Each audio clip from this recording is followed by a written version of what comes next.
for these. Today is 31st July 2012. Bhagavad Gita overview. We are at chapter 5.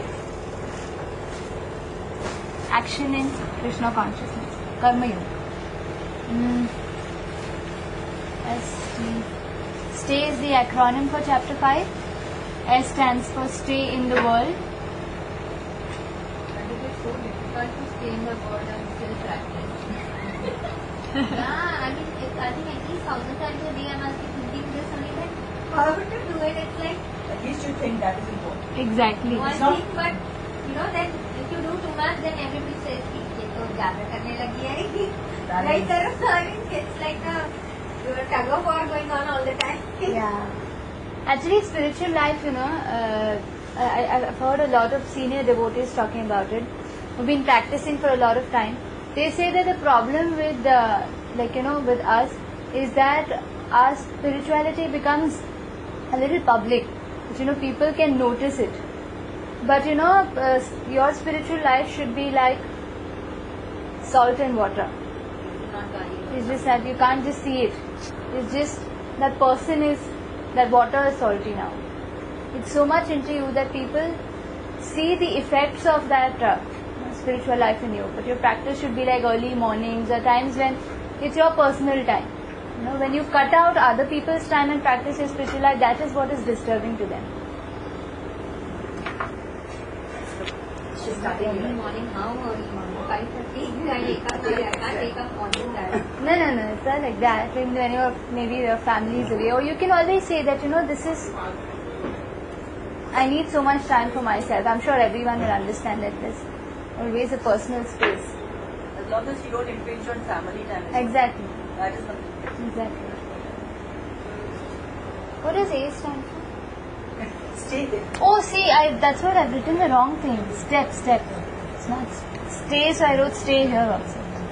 Step. No wonder I'm confused. Equal vision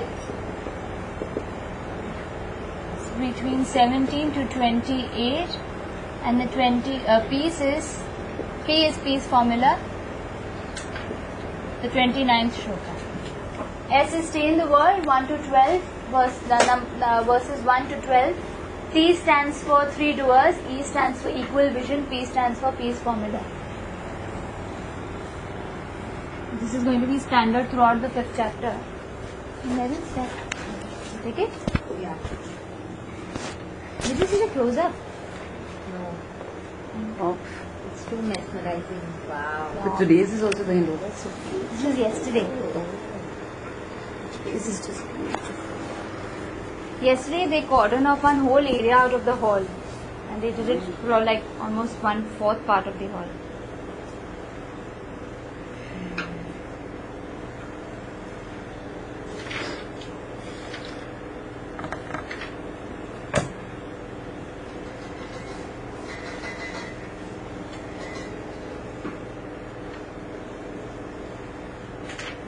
In this, you've put your own notes, that's why, you can manage to watch it.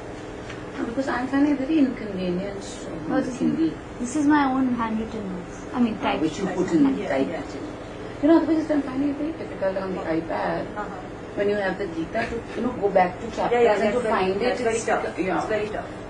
Because it doesn't, you can't go to the verse you want. Yeah. So then it becomes very inconvenient. Because then you have to really know the exact Yeah, words. and the search for the verse, it takes a long time to search. The Yeah. time lag is too much on Too the much, iPad. yeah. It's quicker on the Kindle. So, and I saw you doing it, so I was wondering, how come yours is so bad? Then I realized you're not. It's mine.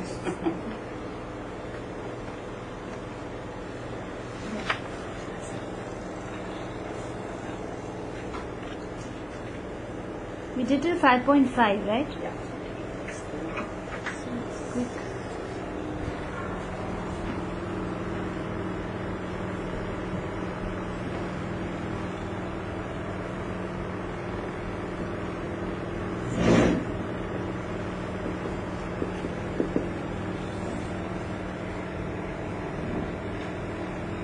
I was reading another Gita, and in that, the Sankalpa meaning is so different. Mm-hmm. I don't understand meaning. There are more than 150 editions of Gita. Yeah, but I think even like just going to that one chapter and doing just Sankhya, I mean, I just got lost. I couldn't understand a word. Action in Krishna, the KC is Krishna consciousness, or Karma Yoga in other words. Renunciation is knowledge. You can call it as Gyan Yoga or Sankhya Yoga. Yeah? Now quick, just differentiating it.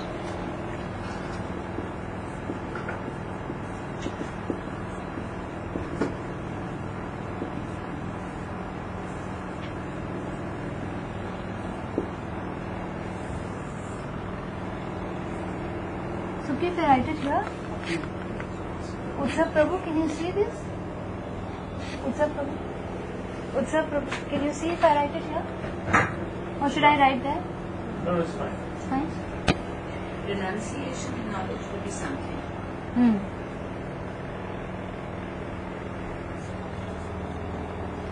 Nitya Sannyasi, this word is in 5.3 or 5.2?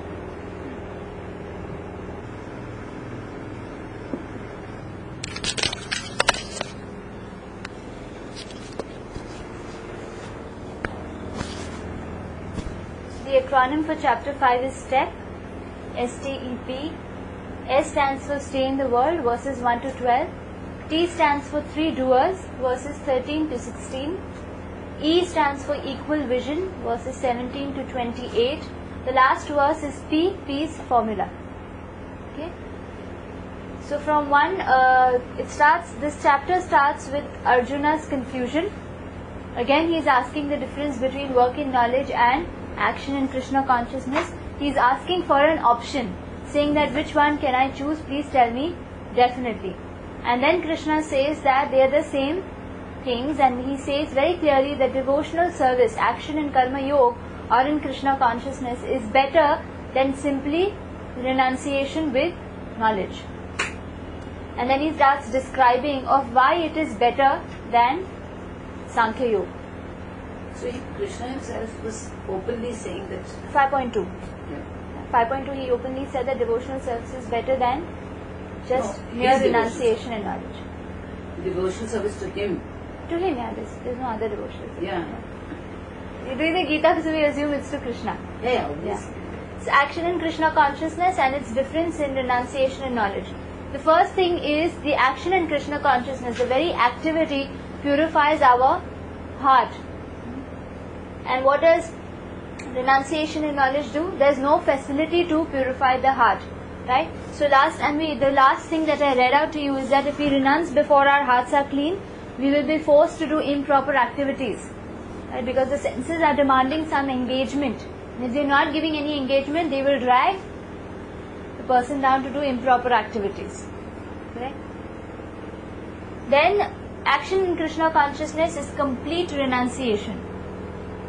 Since one knows that everything belongs to Krishna. In 5.3, Krishna calls such a person as Nitya Sannyasi. A renuncer always. His mood is such that he is always renounced from his fruits. He neither hates nor desires his fruits. I have not written that, but within the description or the perfect definition of Nitya Sannyasi is that he doesn't hate nor desire his fruits of action. So he is working for Krishna, and whatever fruits he gets is also Krishna Arpanam. It's always in service to Krishna. Renunciation and knowledge is incomplete because one has yet to find the soul of existence. What about serving him? That is yet pending. Right? The goal is that. Action in Krishna consciousness, the third point is easier, and being transcendental in nature, it frees one from reaction. Now whatever past reactions are there, one will be free of that. Even in spite of doing activities as a normal person, you're not being bound. Often Prabhupada gives an example of those cassette tapes. Do you remember? There are cassette tapes. There's a reel which goes from one end to the other. Both of them are both the circles apparently rotating the same direction. But one is getting wound up even more. One is getting free. So the action in Krishna consciousness is like that circle, which is getting free, even though it is rotating, revolving. Not sufficient for liberation, and there's a risk of falling in renunciation and knowledge. And what about this? Now there is clearly people who follow action in Krishna consciousness are often the Vaishnava sannyasis. And the Mayavad sannyasis do not believe in activities. They don't believe in a personal service to the Lord. They believe only in studying the Shastras and basically renunciation with knowledge. So they often follow, there is a commentary made by Shankaracharya on the Vedanta Sutras. It's called Shariraka Bhasya. They often follow that commentary to understand Vedanta Sutra. And what do the Vaishnavas follow? The Srimad Bhagavatam, which is written by the author of Vedanta Sutra, that is Vedyas. So that's the difference. And then attachment to Krishna, and this, here you practice detachment from matter. They're one and the same thing. That's point 5.4, where Krishna, he says this is better, and then he says person who sees things, that the goal is the same, one who understands that there is a unifying goal in action in Krishna consciousness and renunciation and knowledge. In renunciation you have to find a Supreme Person and serve Him to get out of here. Action in Krishna consciousness, you are already serving the Supreme Person to get out of here. So the goal is the same. So Krishna says the person who sees things that way sees things as they are. Now the unifying goal is the same. 6th point and the last point is devotees are engaged in transcendental duties according to Pancharatriki Vidhi or regulations. This has been written down by Narad Muni, how to worship the deities, what is sadhana, a person, what sadhana he should be doing, what behavior he should be following, everything is Pancharatriki Vidhi. And in the end of their life they enter the kingdom of God. What happens to such sannyasis? Because of this risk of falling, they sometimes fall down and take up activities of philanthropic and altruistic nature, because there is no pleasure in just studying the Shastra. This is very dry. There is no rasa, there is no mellow. And the soul by nature is used to having relationships. There is no corner of relationships in this dry speculation. So what happens? They come down to the level of philanthropy activities or those who are altruistic in nature. And they too come to Krishna consciousness, but after many births.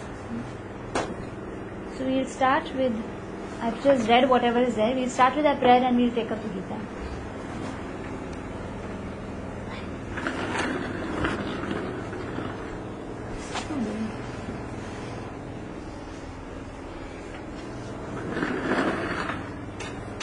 Introduction, page number 1.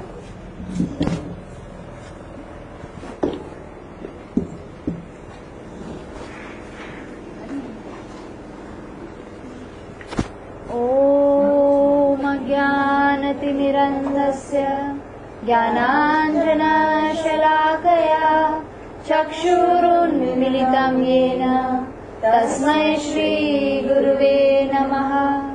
Shri Chaitanya Manobhishtam Sthapitam Yena Bhutale Swayam Rupaha Kadamahyam Dadati Swapadantikam Vandeham Shri Guru Shri Yuta Padakamalam Shri Gurun Vaishnavamscha Shri Rupam Sagrajatam Sahagana Raghunathanvitam Tam Sajivam Sadvaitam Savadhutam Parijana Sahitam Krishna Chaitanya Devam Shri Radha Krishna Padan Sahagana Lalita Shri Vishakhanvitamscha He Krishna Karuna Sindhu Dinabandhu Jagatpate Gopesha Gopika Kanta Radha Kanta Namostate Tapta Kanchana Gaurangi Radhe Vrindavaneshwari Vrishabhanu Sute Devi Pranamami Hari Priye Vancha Kalpatarubhyascha Kripa Sindhubhya Evacha Patitanam Pavanebhyo Vaishnavebhyo Namo Namaha. Shri Krishna Chaitanya Prabhu Nityananda Shri Advaita Gadadhar Shri Vasadi Gaur Bhakta Vrinda Hare Krishna, Krishna Krishna, Hare Hare, Hare Rama, Rama Rama, Hare Hare.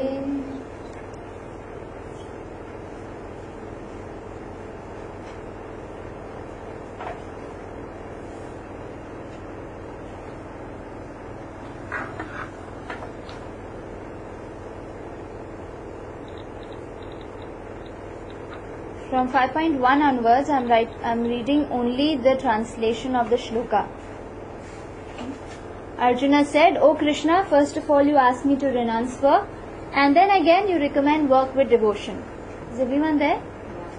Now, will you kindly tell me, definitely, which of the two is more beneficial? Right? Then Krishna starts speaking. The Supreme Personality of Godhead replied, "The renunciation of work and work in devotion are both good for liberation. But of the two, work in devotional service is better than renunciation of work." So you see here, it's very clear. Then 5.3, Krishna says why he is saying so. He is saying one who neither hates nor desires the fruits of activities is known to be always renounced.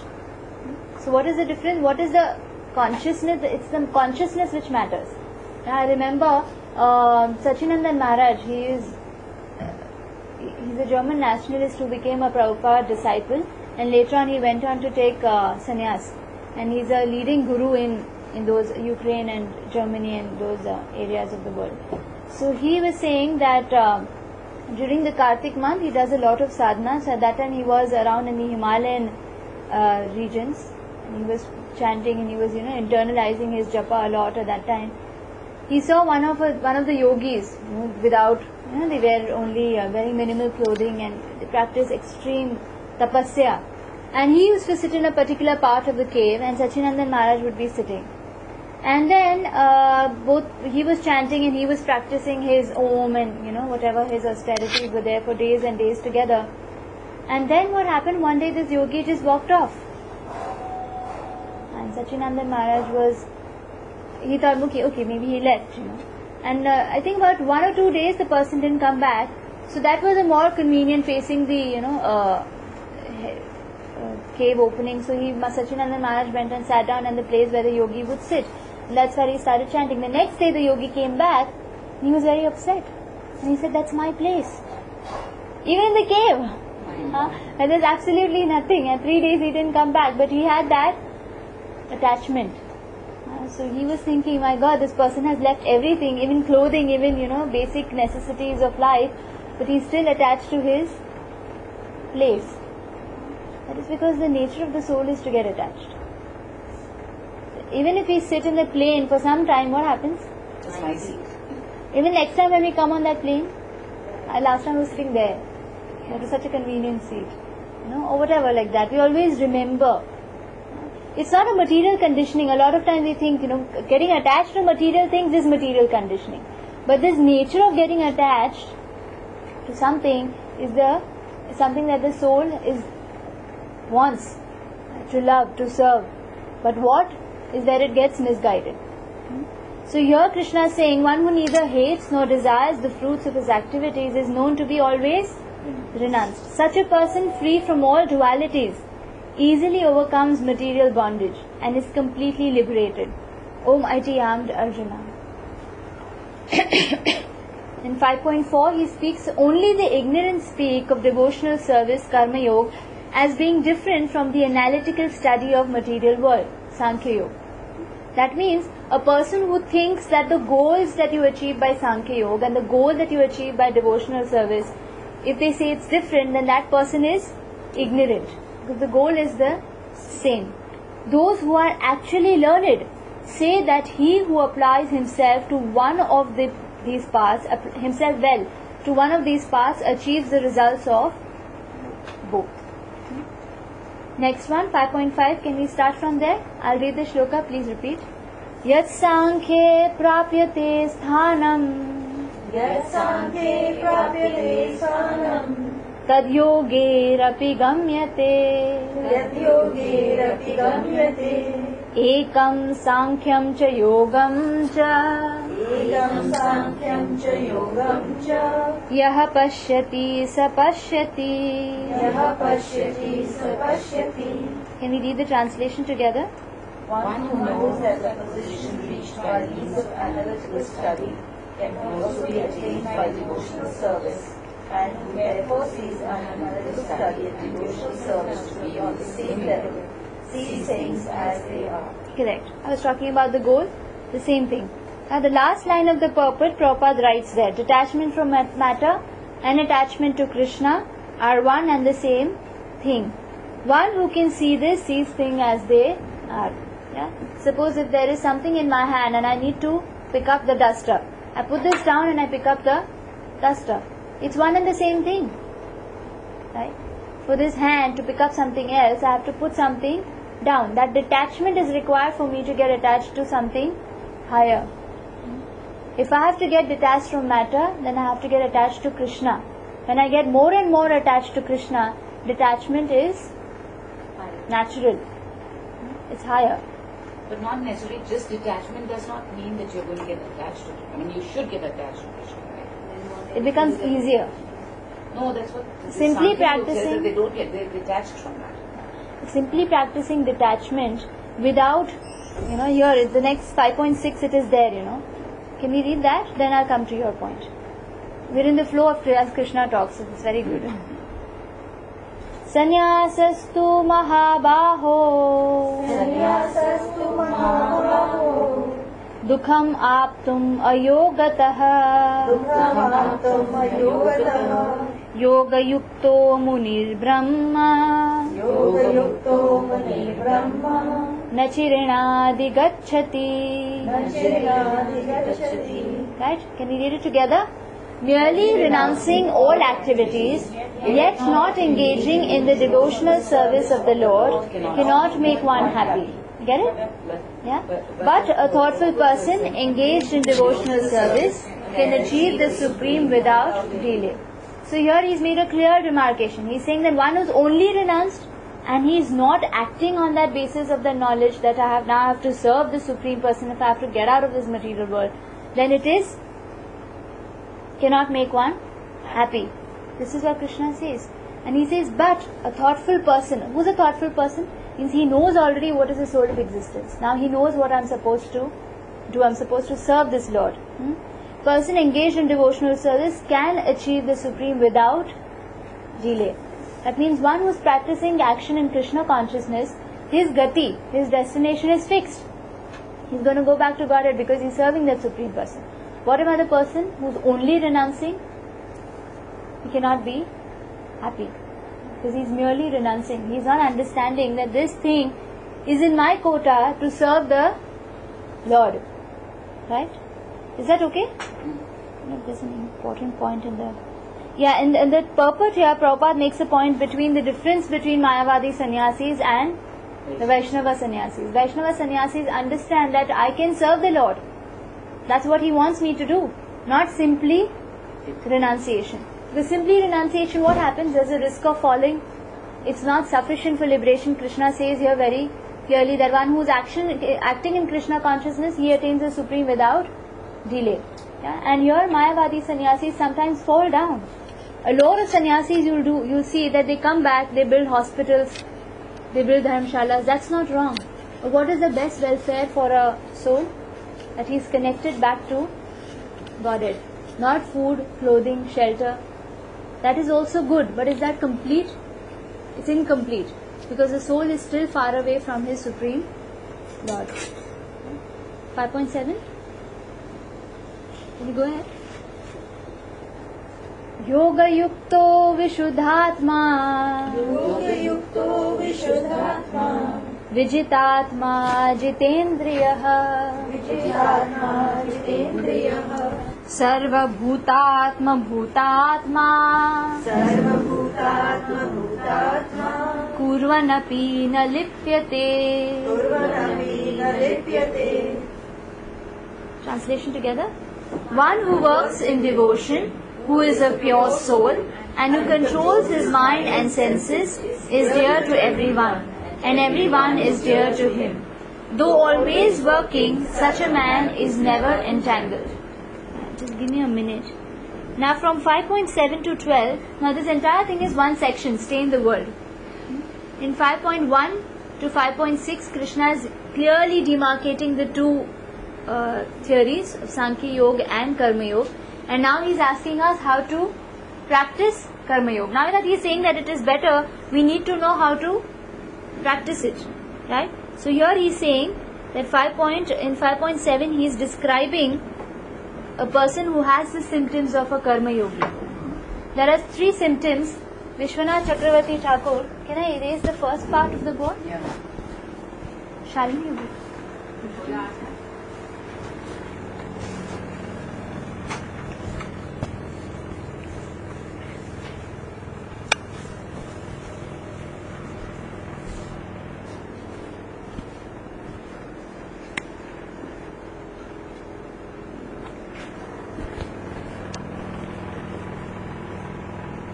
I'm writing VCT, it is Vishwanath Chakravarti Thakur, he is an Acharya, the Gaudiya line.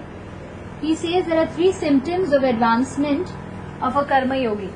Now if you start practicing, now that you know that everything belongs to Krishna, you start practicing Krishna consciousness.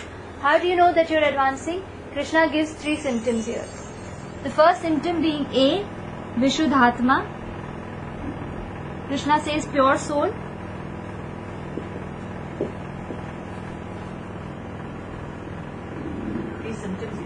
Yes, 3 symptoms. What's a pure soul? A soul with purified intelligence.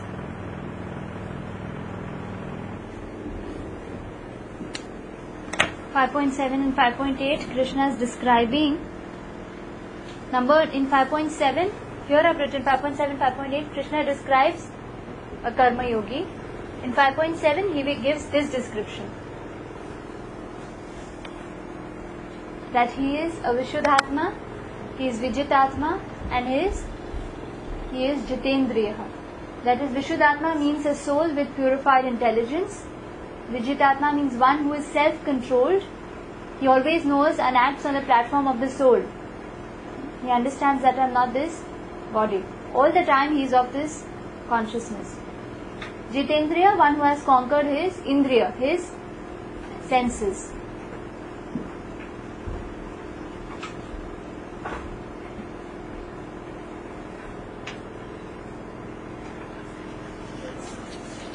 This is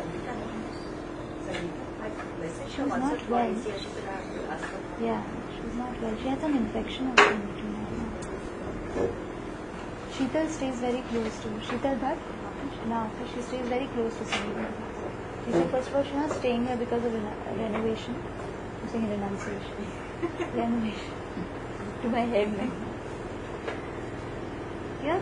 5.7 is the first 3 symptoms of a person who is a Karma Yogi.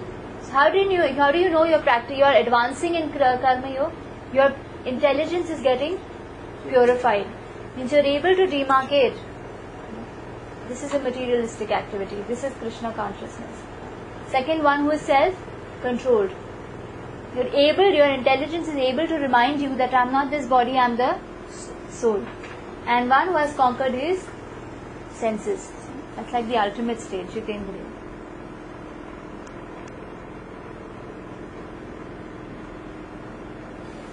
Though always working, such a man is never entangled. Is that okay? All these 3 words are there in the shloka. Yoga Yukto Vishuddhatma, Vijitatma, Jitendriya. Sarva Bhutatma Bhutatma. Everyone becomes dear to that person because he can see everyone is a child of Krishna. Right?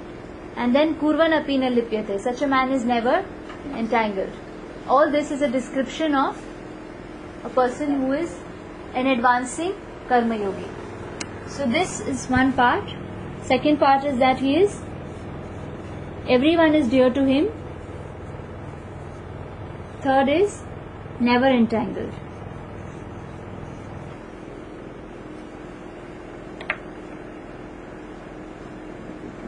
Eight and 9 are together. Can we read it? You're done writing? Naiva kinchit karomiti Yukto manyeta tattvavit युक्तमन्येत तद्वत् पश्यान् शृण्वन् स्पृशन् जिघ्रन् पश्यान् शृण्वन् स्पृशन् जिघ्रन् अश्नन् गच्छन् स्वपन् श्वसन्. अश्नन् गच्छन् स्वपन् श्वसन्. These are all the regular activities of this. When you have a material body, this is something which is package deal. It's going to come with it. Pralapan vishrijan घृणन् प्रलपन् विसृजन् गृह्णन् उन्मिषन् निमिषन्नपि उन्मिषन् निमिषन्नपि इन्द्रियानिन्द्रियार्थेषु इन्द्रियाणीन्द्रियार्थेषु वर्तन्त इति धारयन्. वर्तन्त इति धारयन्. Can one person read this? Vaishali will read this. A person in the divine consciousness, although engaged in seeing, hearing, touching, smelling, eating, moving about, sleeping and breathing, always knows within himself that he actually does nothing at all. Because while speaking, evacuating, receiving or opening or closing his eyes, he always knows that only the material senses are engaged with their objects and that he is aloof from them. Right. A person who has divine consciousness, means he's crossed these things, what happens with him? He's engaged like a normal person. What all is he doing? He's seeing, hearing, touching, smelling, eating. That means all these five senses are fully active or fully engaged. And moving about, sleeping and breathing. These are like the minimal requirements of the body. Even that he is doing.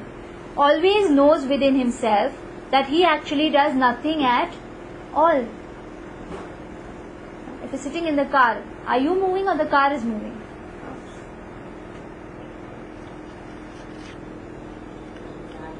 The car or the body? It's like that.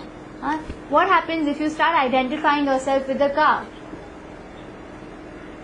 It's a misidentity. You can get out of the car. So this person, he knows that this body is my car. It has a horn, it's got four wheels, there's an engine.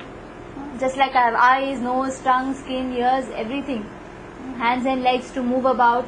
But he clearly understands that I am a separate entity than this car or than this body.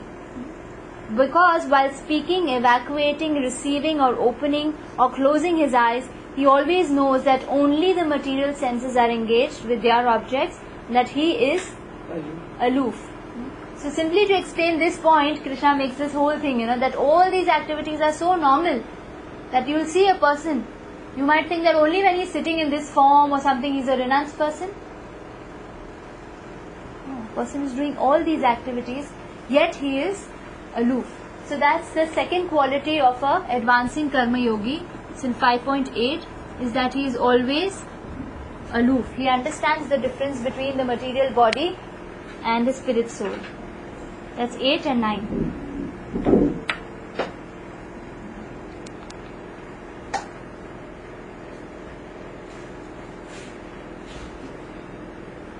After describing more of his activities in 5.7, 8 and 9, Krishna describes one more thing.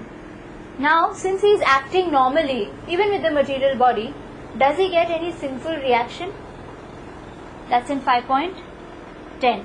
So what's the connection between 5.8, 9 and 10, 7, 8 and 9? He's describing that he is doing very normal activities, and then he's saying, does his activity get any sinful reaction? That question is going to be solved in 5.10. Brahmanadhyaya karmani Sangam tyaktva karoti yaha Lipyatena sa papena Padma patram vivambhasa. One who performs his duty without attachment, surrendering the results unto the Supreme Lord, is unaffected by sinful action, as the lotus leaf is untouched by water. Right, he gives a beautiful analogy. He says, analogy of what? Of lotus in water. If you check the lotus leaves, apparently they have a wax coating over them. Even if a drop of water falls on it, what happens? It glides off. Same way, Krishna is saying, although this person is doing all this activity, all the reaction is simply gliding off because he's covering this covering of renounced spirit in his consciousness. It simply glides off. Correct? So one who performs his duty without attachment, that is his covering, that's that wax coating. That attachment or detachment is that wax coating. Surrendering the results unto the Supreme Person, that person is unaffected by sinful reaction, just as the lotus leaf is untouched by water.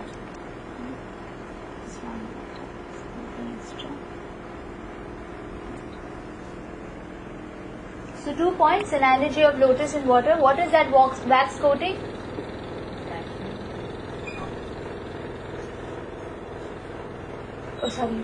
Work without attachment.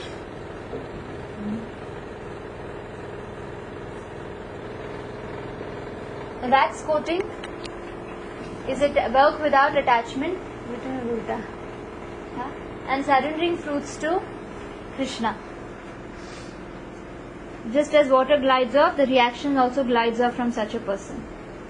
That's why he is not getting any sinful reaction, although engaged in all the normal activities. That's the connection from 5.789 to 10. I'll just do a quick recap. 5.1 to 5.5, Krishna, he says that devotional service is better. And then he describes why it is better. So many things that he describes, saying almost the goal is the same, but Sankhya Yoga is incomplete, Karma Yoga is complete. Right? After describing all of that, 5.7 to 5.12, Krishna is describing how to practice that better Karma Yoga. From 5.7 and 8 and 9, he describes the activities of a Karma Yogi.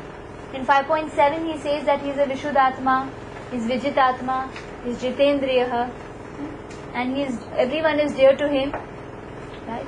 And then also he is never entangled. Why he is never entangled? Because of in 5.8, what did we do? I forgot. 5.8 and 9 is that all those activities, but he is still aloof. Right? Where did I write? I wrote it somewhere. I erased it.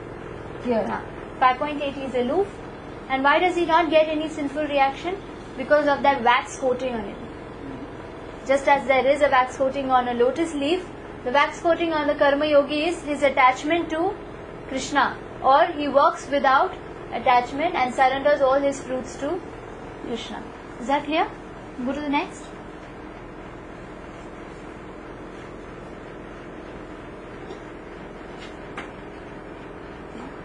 So, if whatever fruits he is getting, he is surrendering that to Krishna. He doesn't have any attachment to the duties or the activities that he is performing. And what is the motivation for work? You're not going to get anything. Everything is going to go to Krishna. And whatever, sometimes you're so much in routine, you're so attached to doing things that you're doing. Even that you're supposed to not have. So what is my motivation for work? Is 5.11. Kaina manasa buddhya kevaler indriyerapi yoginah karma kurvanti sangam tyaktva atma shuddhaye Falguni. The yogis abandoning attachment act with body, mind, intelligence and even with the senses, only for the purpose of purification. Right. There's a small shloka by Rupa Goswami. Can you see? It's there in the purport. Ihayasya hare dasye karmana manasagira nikhilasvapi avasthasu jivan mukta sa uchyate. A person acting in Krishna consciousness, or in other words, in the service of Krishna, with his body, mind, intelligence and words, is a liberated person. Even within the material world, although he may be engaged in many so-called material activities. Very similar to what Krishna is trying to say here, that the yogi has already abandoned his attachment to work. He acts with that same body, that same mind and that same intelligence, and even with those same senses, only for purpose of purification. His motivation to work. 5.11. That word there, Kaivalya, the second line of the shloka, there's a word Kaivalya. Can you see? That means purified. Those same things, the mind, body, intelligence, the things that we're using in Krishna consciousness are getting purified. Just like if you use a pot to carry water, what happens? Along with that association in water, even the pot is purified. The same way. If someone is detached from work because he knows that he is spirit, soul and not this body, what is his purpose in working? It is purification. Correct? Prabhupada says that it's the perfect stage of Krishna consciousness. When you think that the only thing that I'm acting for is simply for my purification.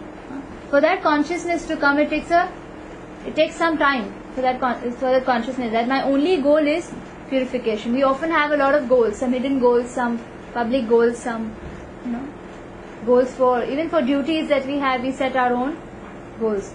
But a person who is completely detached, he is attached to Krishna. Even his fruits he surrenders to Krishna. He sees that for my only aim in acting in this material world is for my own purification. 5.12, the last shloka of this section, Stay in the World. What is Krishna doing here? He is summarizing everything. Entire thing that he said from 5.2 to 5.11, he is summarizing it in this shloka. Yukta karma phalam tyaktva Shanti mapnoti naishtikim Ayuktah kama karena Phale sakto nibadhyate. Translation, Roma. The steadily devoted soul attains unadulterated peace because he offers the result of all activities to me. Whereas a person who is not in union with the divine, who is greedy for the fruits of his labor, becomes entangled. Right. So this is again the same things he is repeating. One, he offers all results of activities to me, whereas a person who is not in union with divine, who is greedy for fruits of his labor, becomes entangled. So he is saying a karma yogi has to be like that. A person who is not like that, what happens to him? He becomes entangled. So that's like a summary of the entire section of between 5.2. 2 is where Krishna starts speaking. 5.1 is Arjuna's question. We'll do a quick recap of this. Just before that, if anyone wants the morning aartis on their phone, any lectures, those who have already heard and they want new lectures, will get that. Yeah. And Bhagavad Gita recitations, Brahma Samhita recitation, anyone wants, you can take it from Yogashi. Shikshashtakam recitation. Chaitanya Mahaprabhu's prayers, Shikshashtakam. 8 instructions. You want lectures? Also lectures by Labhanga. No, but that I needed to get my pen drive. You should put it on your There's phone. not enough space. I'll get my pen drive next time.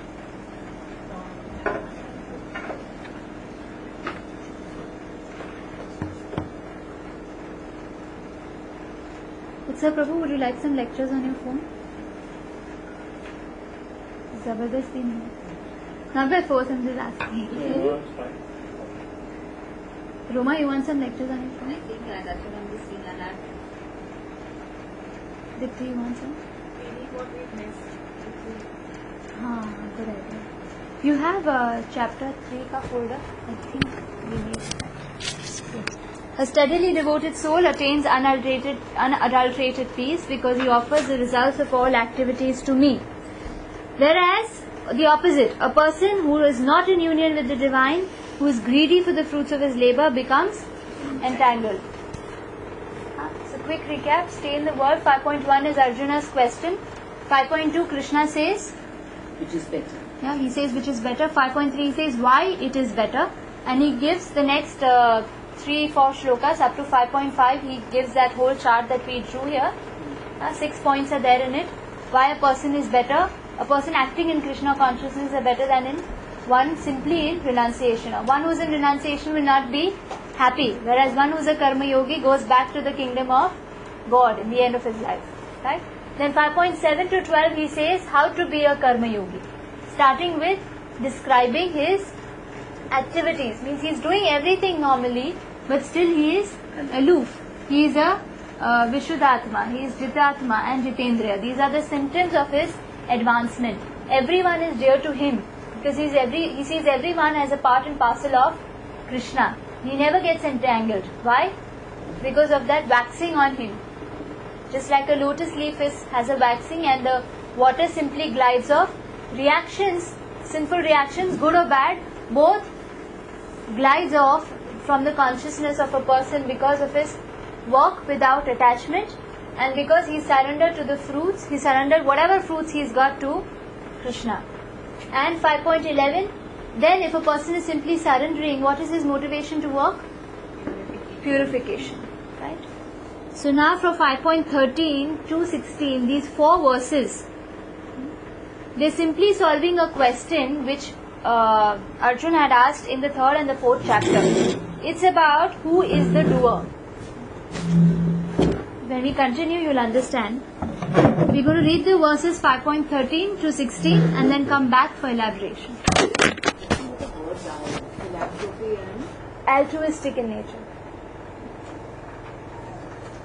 Okay? They too come to Krishna consciousness, but after many births. You want me to wait, Shalini?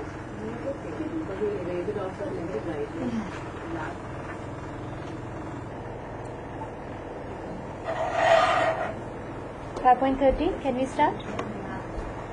Please repeat. Sarva karmani manasa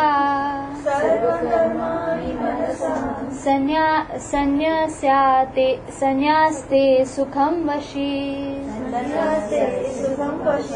navadvare pure dehi naiva kurvanna karayan. Translation, we'll all, can we take turns? Bhairavi, start. When the embodied living being controls his nature and mentally renounces all actions, he resides happily in the city of 9 places, the material body, neither working nor causing work to be done. 5.14, please repeat. Na kartritvam na karmani lokasya srijati prabhuhu na karma phala samyogam svabhavastu pravartate. What's that, Prabhu? The embodied spirit, master of the city of his body, does not create activity, nor does he induce people to act, nor does he create the fruits of action. All this is enacted by the modes of material nature. 5.15. Nadatte kasyachit papam nachaiva sukritam vibhuhu ajnanena vritam jnanam tena muyanti jantavaha. Shalini? Nor does the Supreme Lord assume anyone sinful or pious activities. Embodied beings, however, are bewildered because of the ignorance which covers the real knowledge.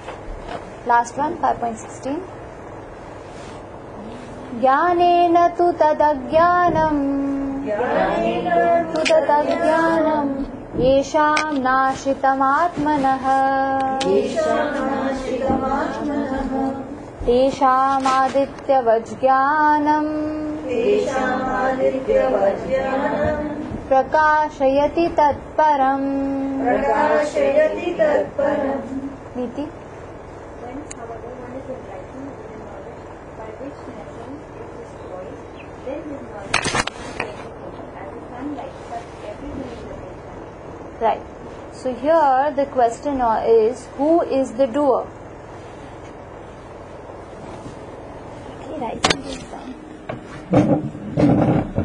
What is the city of the 9 gates? Material body. Yeah, material body. It's a city, like Mumbai city. Good, bad, ugly. Everything.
Yeah, Barnes and Noble. Yeah, they have Barnes and Noble. This one has This is Amazon. Yeah, that one has Barnes.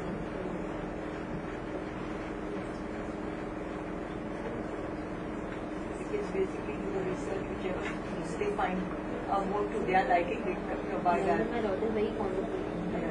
Till now she's not got the hang of these. She's still the hardbound copy she has got. But so much cheaper. Buy the books. It's space. Array space. It's not cheap, it's like, No, you know, it's and like I keep shutting down the Also, I mean, I'm working on my son, look, you want to buy a book, you believe it's proper, it's not available. Yeah. Yeah. No, but a lot of books are still not available. A lot of books are not available. Especially the kind of books the kids need. Yeah. It's not available. And that's what they are. So then it's just easier to know.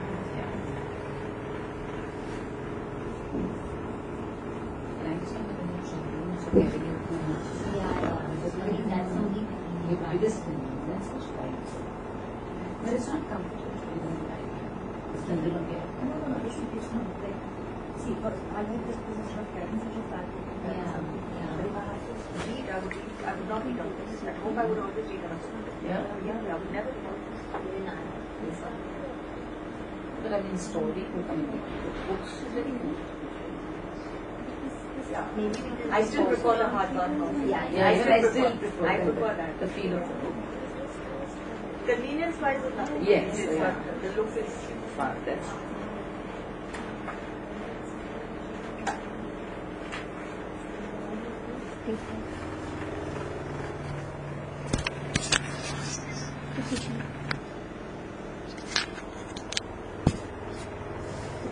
Three factors, three doers.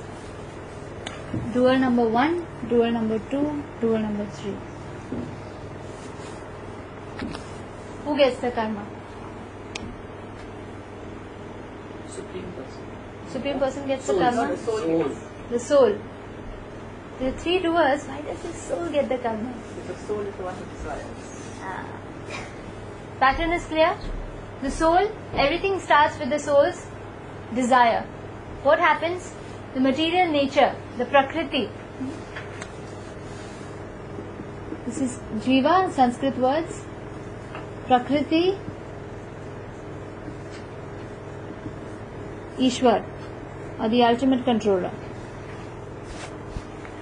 This material world, the three modes of material nature, time factor, the car, and the material body. According to my desire, what happens? I'm put in a particular mode. Goodness, passion, or ignorance. Whatever mode I would need to fulfill this particular desire of mine, I will be put in that mode. Time factor. That time will be arranged for me to fulfill that particular desire. A suitable material world in the place of a situation or circumstances will become or put in front of me, like a particular birth in a particular family, in a particular place, location. All this is material world. And finally, a suitable body for me to fulfill that particular desire. Who sanctions it? The Paramatma. And who is the witness? Paramatma. Then what do you get from the Paramatma? Who's simply judging. These are the functions that the soul performs, the function of desire. All these four aspects of the material nature, what do they fulfill? The function of execution of that desire. Finally, what is the Paramatma simply doing? Judging. Just like when you go to a restaurant, what happens? You place an order.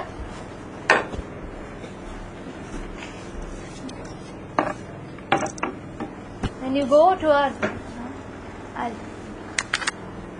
go to a restaurant, you place an order, right? After you place an order, what happens? You place an order to the waiter. The waiter goes inside, puts the request in front of the chef.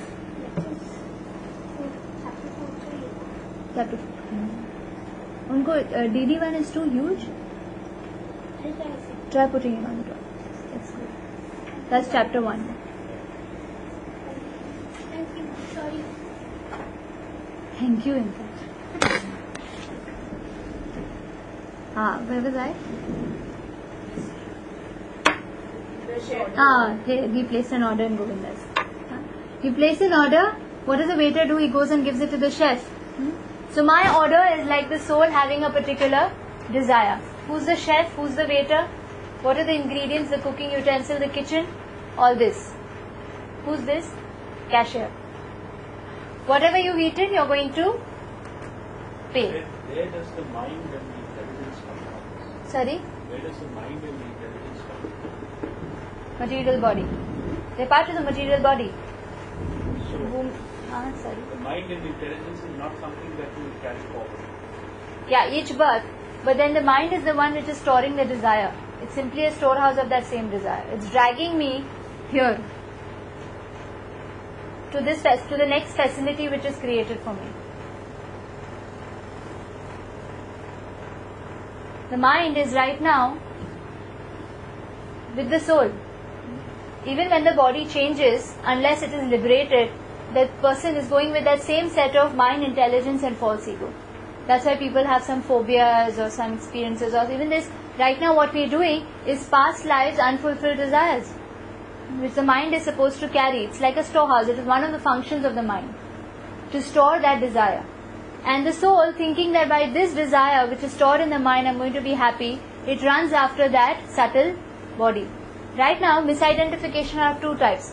One, when a person misidentifies I'm this body. Mind, intelligence and false ego are using this body to fulfill that same desire.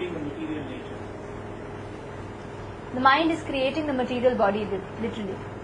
Material body means... Suppose you kill the mind, then there is no material nature. How can you kill the mind?